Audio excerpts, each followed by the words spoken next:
And away we go. Alright then. So let's see what me, Eric, or Risk have sent in the podcast group chat for all of us to just have a look and see what has our world come to. Why is the world the way it is? So, Eric has sent a post from Twitter X by the account Dom Lucre, breaker of narratives at Dom Lucre. The post reads, recent, the 30-year-old woman revealed to kick streamer Vince that she slept with a 13-year-old for his birthday. And then there's sentences and responses by people in that stream that reads, you said 30, no, 13. On birthday, he is the brother of my friend. It was a wish for his birthday.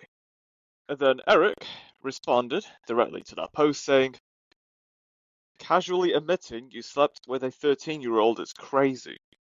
He also added on, she needs to be arrested. You know what? I can't argue with that. Now, apparently, there are some countries in the world where legal age consent is certainly lower than 16. What I would say is, just because something is legal in a country does not mean you should do it. And sleeping with minors is no different. I don't know why people do these things. I don't know. I'll never understand why people do these things. I know this can go without saying. Yet there are people that are just not getting the message. It's unfortunate that is the case. Now, will she be arrested? Probably not. However, that's not to say she won't be. She could. We just won't know about it until, well, it's already A, it's too late, or B, there were other controversies with this woman that's happened, and now everyone's catching up to everything else she did, and then everyone realized, what the heck? Why would you do such a thing? It's outrageous. Yeah, that's all I can think of. So, whatever happens with her, well, she's going to get the punishment that reflects her actions. She will have to go through the consequences, whether she likes it or not. Well, most likely she won't like it, however, that's the point. That is the bleeding point to go through. Let's see. I know this is a Twitter X post. I wonder if there's a video I could play. Ah, there is a video. Oh, here we go. Here's the actual. There's actual video, so the audio coming from it. Just you was the youngest guy you ever fucked. You said 30. 13. What the fuck? Oh, my birthday. What? It's the brother of my sister, of my friend, not my sister. Was that in the? No, Nico. Oh my God. Okay, you gotta fucking put it in. No, it was a wish. Okay. And was it Make a Wish again? It was a wish for the birthday. To fuck the 13-year-olds. Yeah, no, that's what he wants. Oh my God, you're lying. I went away to college after death. So, yeah, this isn't a rumor. This isn't any kind of conspiracy if it was one to begin with. She literally said that on stream to who knows how many people. At least hundreds of thousands of people. Now, if at any point in time in the past, if someone had ever said that, whether it be a boy or a girl and a woman, certainly at any point in the past, those people would have been arrested right away. And they will point to the video that has them literally saying, I did what I did. It may be illegal, but I did it anyway. Today, in 2026, whatever, that's life. Well, I disagree with life on that front. I've already said enough. I cannot stress enough how much I disagree with these kinds of actions. I will never understand, even if there is information of why people did what they did. It's still not okay. And I know Eric would say the same thing if he was if he was on here right now. He would certainly say this is not okay. Why would people do such a thing? and there's no arguing with that. Out of all things that cannot be argued, this is one of them. You cannot argue about being in a relationship with a minor, or maybe making love to a minor. Again, why? What the heck, man? So yeah, that goodness me. That is everything that has been sent in our podcast group chat so far, as of the last time I recorded a podcast episode. So with that all being said, let's get right into the news. Shakira, Madonna, and BTS to headline 2026 World Cup final halftime show. We're off to a great start for this episode. Global Citizen announced Thursday that Madonna, Shakira, and K-pop group BTS will headline the first ever FIFA World Cup final halftime show on July 19th at MetLife Stadium in New Jersey. Coldplay's Chris Martin is curating the 11-minute spectacle following FIFA's experiments with halftime entertainment at the 2025 Club World Cup. Martin hand-selected the performers alongside Sesame Street characters Elmo and Kermit in a promotional video. Proceeds from the show will support the FIFA Global Citizen Education Fund, aiming to raise $100 million for soccer football, and education access worldwide. The fund has already raised more than $30 million through World Cup ticket sales. Madonna and Shakira previously headlined Super Bowl halftime shows in 2012 and 2020, respectively. BTS returned to music earlier this year with their sixth studio album, Arirang, marking their first project following military service.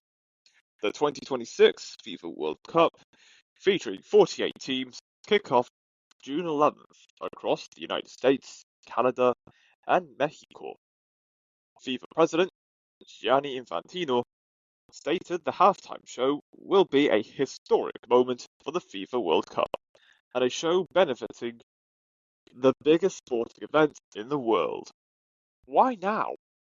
If you see potential in doing halftime shows for any final of any competition, why now? Could they not have done this sooner? I know the Euros did this as early as 2016, and you know what? I'm not going to argue with the Euros.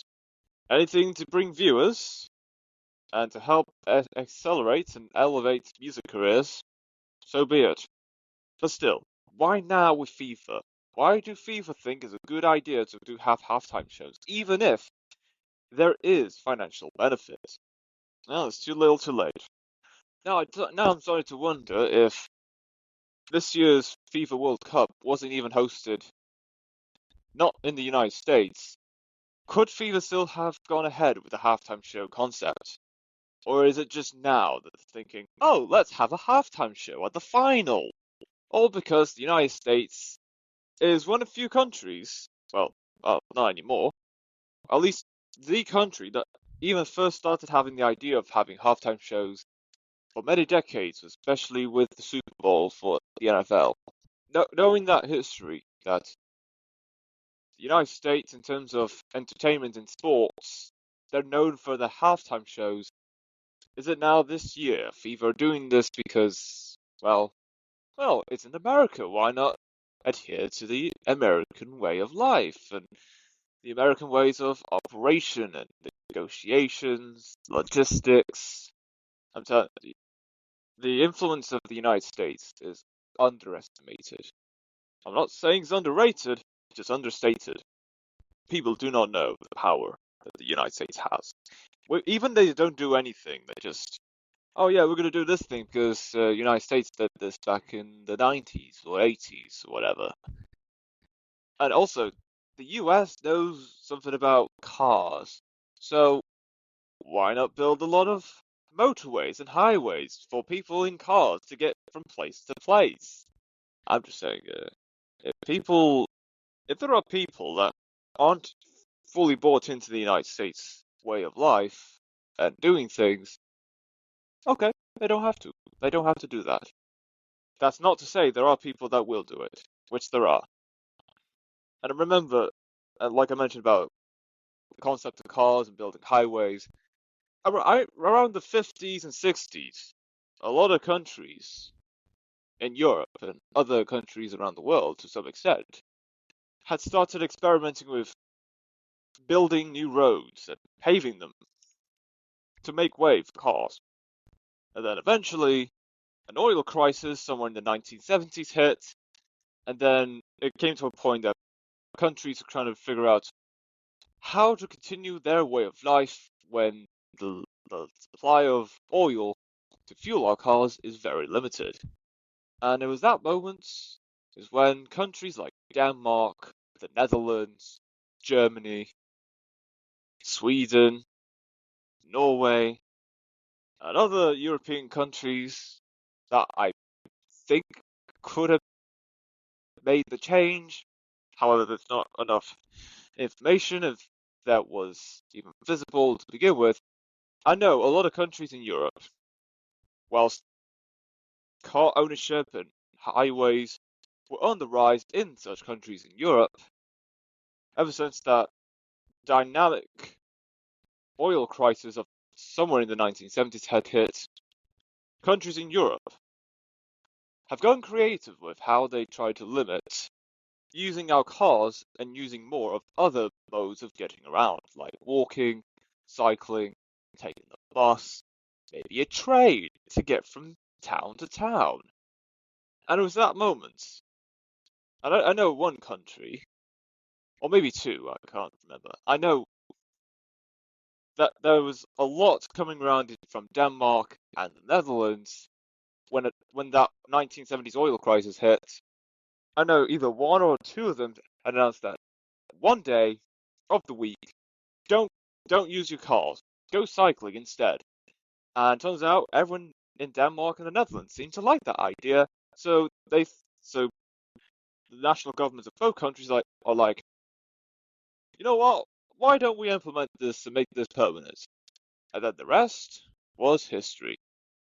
That is now ever since that moment, somewhere in the 70s, is the reason why that Denmark, especially the capital Copenhagen, has one of the best cycling infrastructures in the world, and as well as the reason why the Netherlands is a country vastly well known for their cycling infrastructure. And other European countries are following suit. Certainly Germany is one of them following the path. And you know what?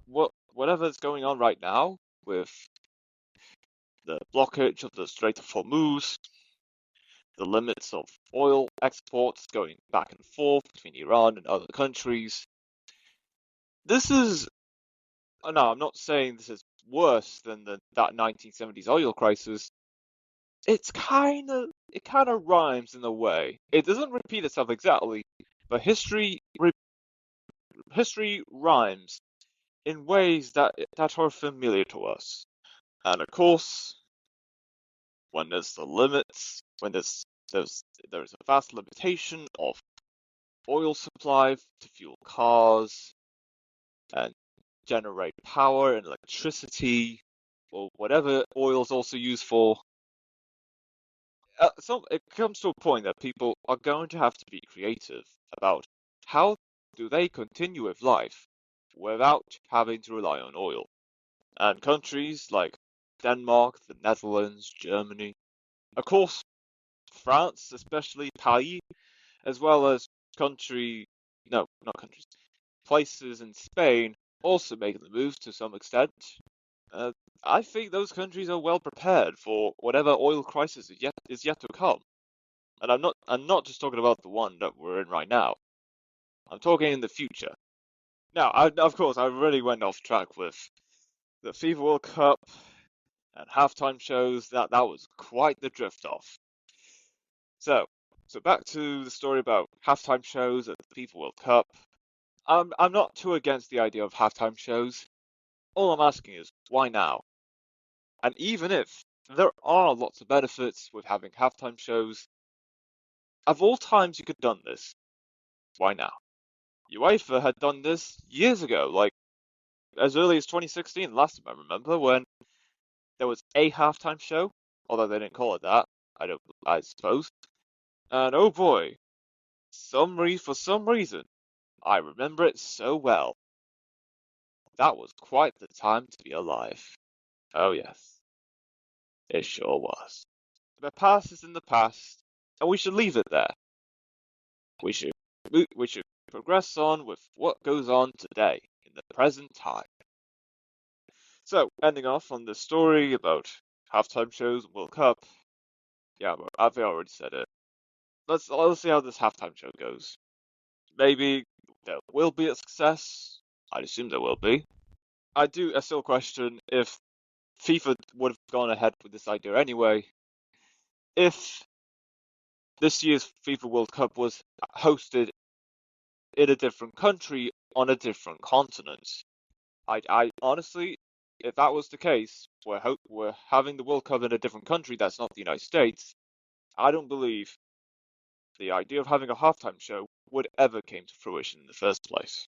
Fatal drug overdoses fall for third straight year, CDC. On Wednesday, the Centers for Disease Control and Prevention reported about 70,000 Americans died of drug overdoses last year, a 14% decrease, making the third straight annual decline. Increased naloxone availability, expanded addiction treatment, and opioid lawsuit settlement money fueled the decline. Well, like regulatory changes in China a few years ago reduced precursor chemicals for fentanyl. Brown University researcher Brandon Marshall said he is cautiously optimistic about the trend, though he warned deaths could rise rapidly if policy changes or drug supply shifts occur. The Center for Forensic Science Research and Education identified 23 new drugs in the first 5 months of 2026, including cyclophene, a synthetic opioid. Toxicology expert Alex Krotulski described as up to 10 times stronger than fentanyl. Kimberly Douglas of Black Moms Against Overdose criticized the Trump administration's decision to stop funding tests, strips, and kits, calling them essential harm reduction services.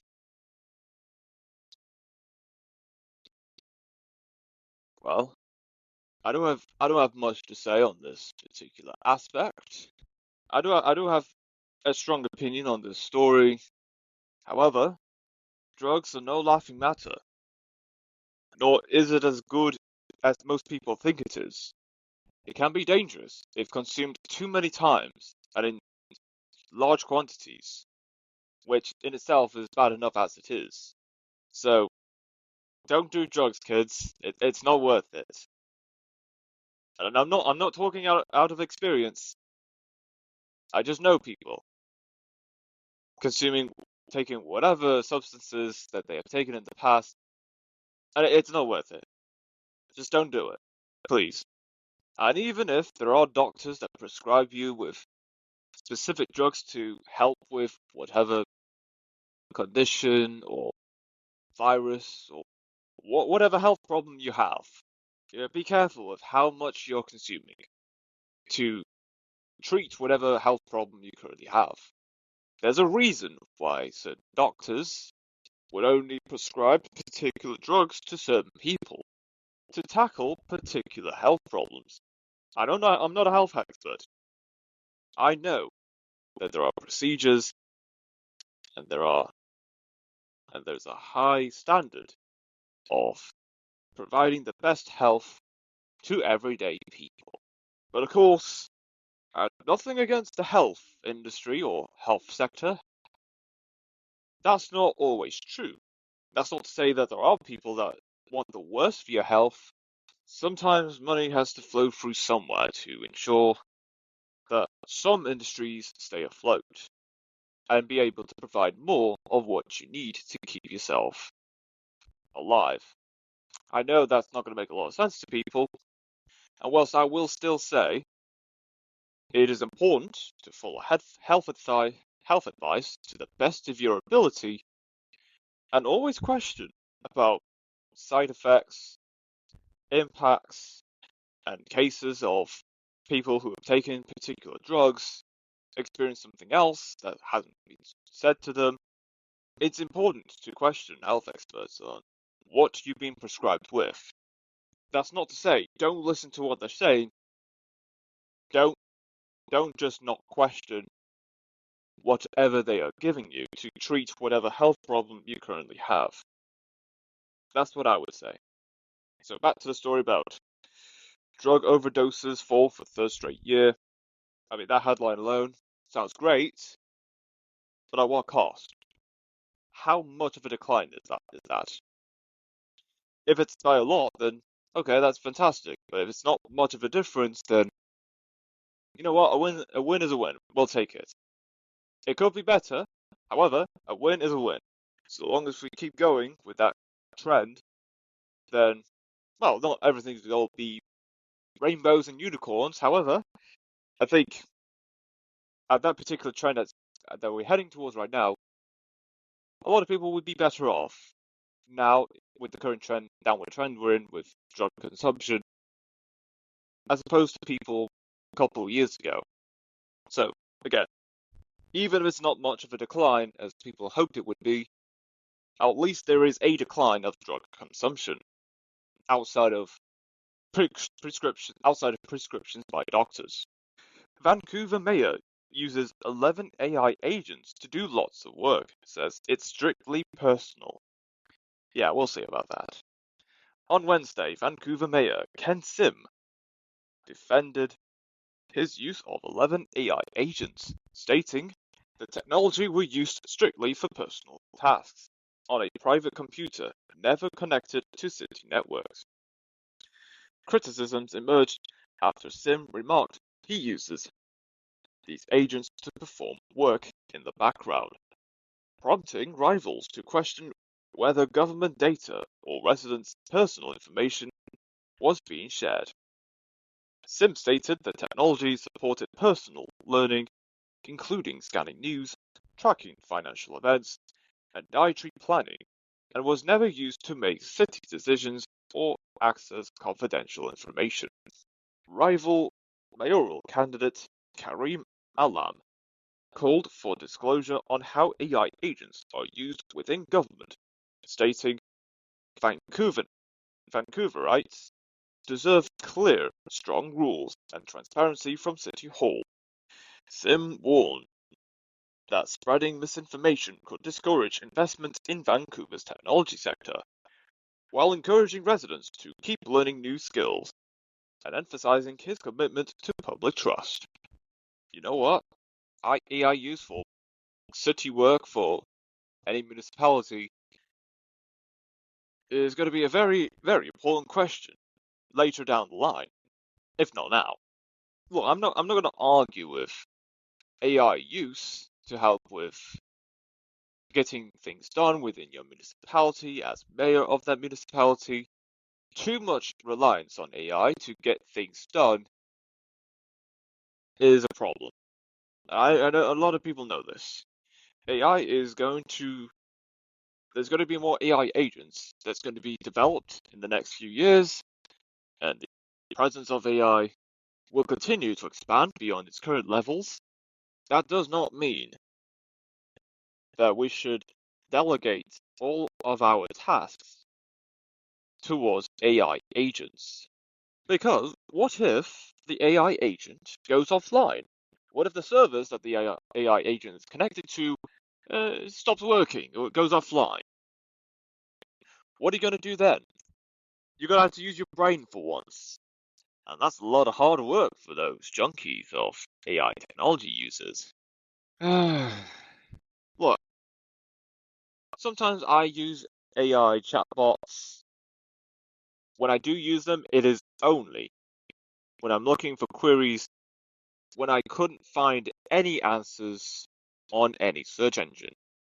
When I have anything to think about or look up, I always start with looking on Google, Bing, Yahoo, whatever search engine you use. I always start with search engines. If I can't find any answers related to the query I put in that I believe would answer the question I have, then I rely. Then I go to a AI chatbot, and then specifying beyond the query, my initial query, to ensure that when an AI does give me an answer, it does it well, accurately, and with proper consideration. And that only happens if you prompt it correctly. You can't just say, oh, make me this, make me that. Create a list of recipes for cupcakes.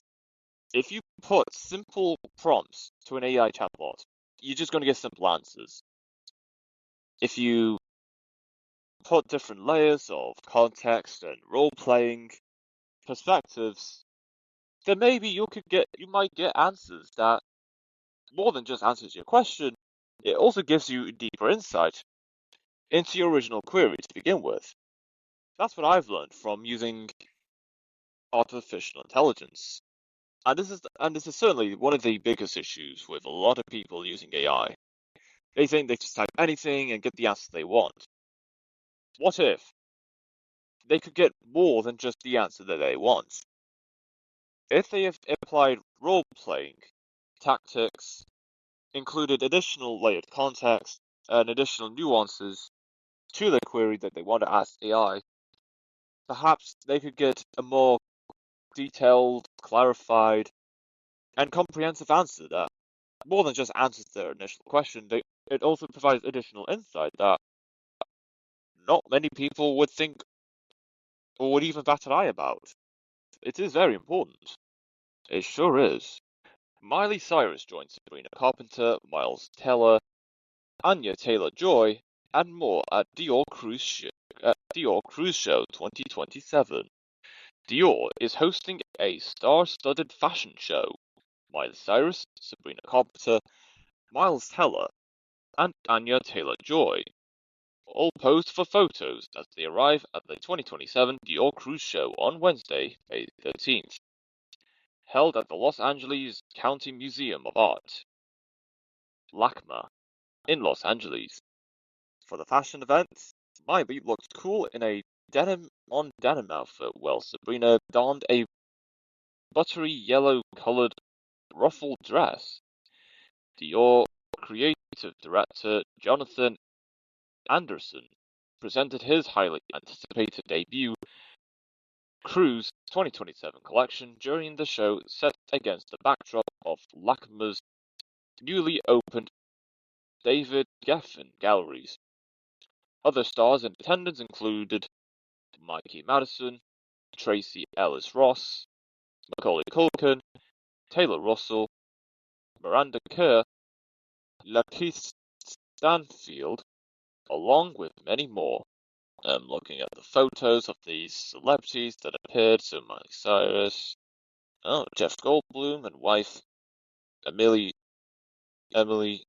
Livingston, Sabrina Carpenter, Miles Teller and wife Kaylee, Miranda Kerr and husband Evan Spiegel, Anya Taylor-Joy, Grace Coomer, Kimora Lee Simmons and daughter Aoki, Mikey Madison, Lakeith Stanfield and wife Casimir Tree Stanfield, Taylor Russell, Stephen Ewan, Danny Elfman, Valentina Serra, Bill Pullman, Heather Dubrow and daughter Katrina, Samantha Kwan and Sean Baker, Soo-Yeon Jang, Archie Madekwe, Macaulay Culkin,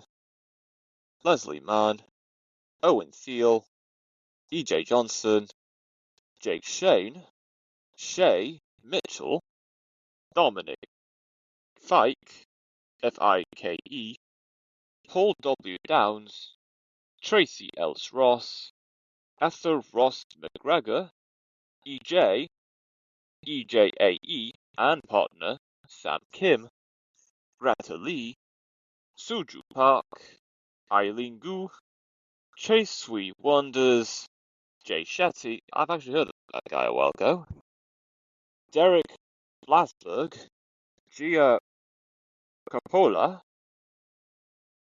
Celine Song, Alison Oliver, Jisoo, Jisoo, not sure.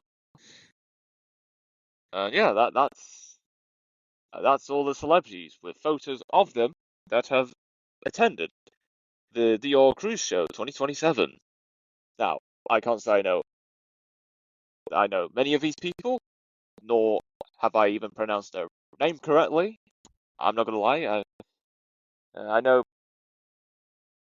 there will be celebrities who are like, that's not how you say my name. And you know what? Fair enough. I can't argue with that. And I apologize for butchering your name so horribly. I didn't mean to. To be honest, I'm not too sure. Either way, the fact they were even there it's not much of an achievement. It's at least worth knowing. It is at least worth showing up to, and not just make yourself made aware. It's also, if you've been asked to go to an event, it just makes sense to go to it and have an understanding of what is to come from this potential cruise show that's happening next year. I don't have anything else to add to the story about the Dior Cruise Show, other than the fact that it's a lot of celebrities. And of course, I know that not a lot of people will know who a lot of these people are. At least the fact that they were there is at least an achievement itself, if anything, which it is. It's not often that many big names would attend such shows or events. Well, unless they say, no, I don't want to go, I don't want to, which is okay. It's understandable. However, if you're given the chance to attend an event and you say yes, and you go there, good for you. It's good to network, understand, and communicate with other people. And who knows, maybe there could be new opportunities that come out of that. Not that they would. It won't be the first time it would. If it does happen, it wouldn't be the first time. So, only time will tell what happens next with the Dior Cruise Show and what is to come from that. I know for sure that a lot of people really want to know about what this cruise show is about. And of course, we know fashion is the primary subject of it. What more beyond fashion is there going forward with this cruise show? Could this act like some kind of fundraiser towards a very noble cause? I'm not sure if that is the case. It would help. I believe it would help an event a lot if there is some kind of cause, noble cause that an event is trying to gear itself towards to help raise awareness of the said cause. Or maybe someone at the event has close connections with someone of a charity or non-profit organization and thought, hey, why not work together and raise awareness of whatever cause you want to raise awareness for? And then the organizers of charities or non-profits be like, okay, sounds like a deal. Hypothetically speaking, that is the case. That could be something that's coming forward. So to end off on this story about the Dior Cruise Show, let's see what happens next. What impact it will make? Could this be the next big social event for celebrities to attend to that brings faces and personalities that we never believed would ever come together? Yeah, here they are. They're together at this place in a particular location. And everyone online are like, oh my gosh, this thing and that thing. No, not things. That person and that person are in the same event together. That's so cool. It's like it's like in an extended universe of characters getting together for a big event, for a multi-part series, a multi-part episode, for a show, and then both worlds collide. And yeah, sounds very exciting. Well, for those who pay attention to gossip, rumors, and just celebrities in general. Not saying there's anything wrong with that. We have interest in a lot of things, and if the Dior Cruise Show is an interest that draws everyone's attention towards, then only time will tell the impact of this brand new social event that brings celebrities of from all walks of life and notoriety together, that creates moments and memories to be remembered for a very long time. And that is it for the episode.